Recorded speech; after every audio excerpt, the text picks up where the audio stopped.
Fala pessoal, tudo bem com vocês? Bora falar do Timão? Bora se inscrever?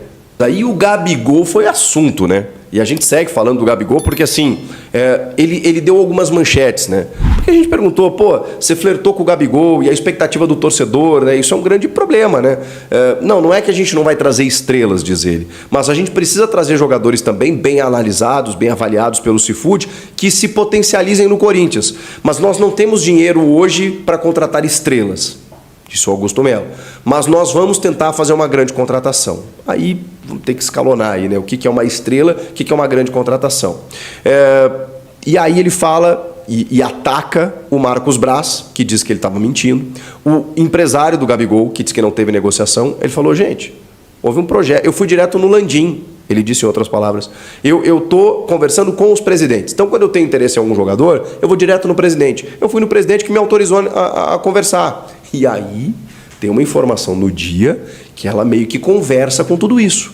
O Rodolfo Landim, chegando em Orlando, na pré-temporada que o clube está realizando, o Flamengo, foi questionado sobre as negociações da renovação do Gabigol. Como estão? E a resposta dele foi, não está. Não tem nada. Ele é jogador do clube, tem contrato, vai jogar. E tá aí, gente, tá paralisado. A gente teve uma conversa no ano passado, mas não andou. Então, assim, ele tem contrato, tá jogando. A gente sabia disso, que o Flamengo não iria se opor se tivesse uma boa proposta.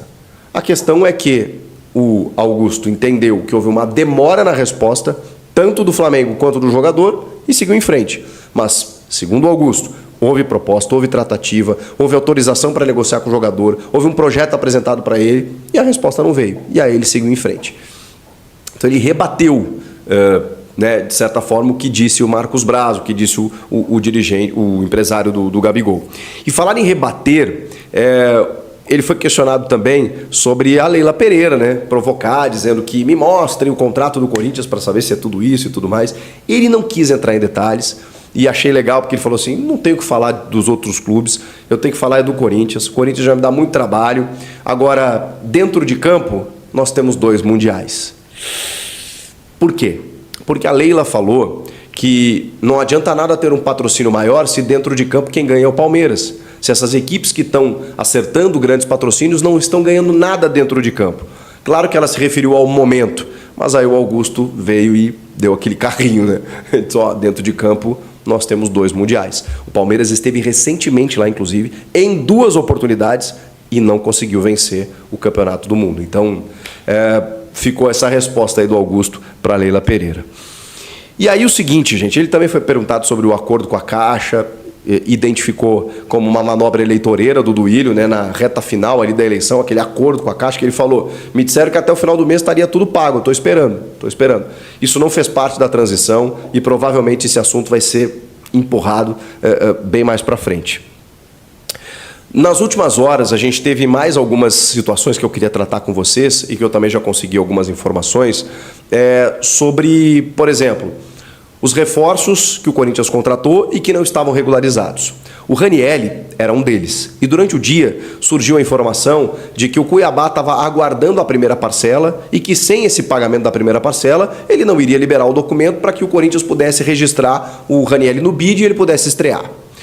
O Augusto tratou isso como um absurdo, que essa primeira parcela o Corinthians teria até o dia 31 de janeiro para efetuar.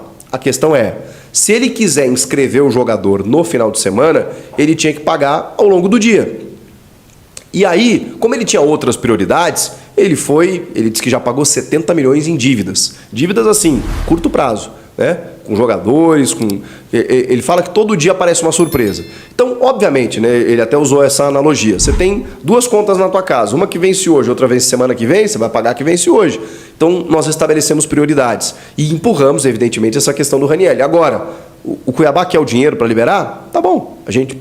Para ele poder jogar final de semana, a gente vai pagar essa primeira parcela durante o dia de hoje. E realmente foi pago, porque ele foi registrado no boletim informativo diário. O Ranielli que vem treinando entre os titulares e está chamando a atenção, inclusive. O Augusto elogiou bastante ele, jogador super profissional, tá super adaptado e pode dar muito certo no Corinthians. Vai jogar no final de semana contra o Guarani. Os outros, ele mesmo citou na entrevista, o Rodrigo Garro é um que pode dar algum problema e tal, tem uma questão de documentação. E ao longo do dia surgiu a informação de que o Tajeres não quer apenas a primeira parcela, quer duas, essa e a próxima, para poder liberar. Isso por conta da fama de mal pagador do Corinthians, ou da antiga gestão. Isso o Augusto referiu, que o clube está sofrendo muito no mercado por conta dessa fama de mal pagador, de muitas dívidas que aparecem do nada. Isso chama a atenção do noticiário e eles têm dificuldades. Eles têm que chegar com dinheiro à vista lá muitas vezes para convencer o clube a liberar, porque senão os caras não liberam. É uma dificuldade que a nova gestão está enfrentando. Mas, diante disso, é muito difícil que o Garro, por conta de documentação e por conta desses valores aí que são altos, né, os caras estão pedindo o dobro, né, do que estava acordado, né, não é só a primeira parcela, são duas, dificilmente ele vai jogar contra o Guarani. Se ele não jogar, o Matias Rojas vai ser titular, que foi muito elogiado pelo Augusto, e ele até usou aquele meme do Vampeta, né?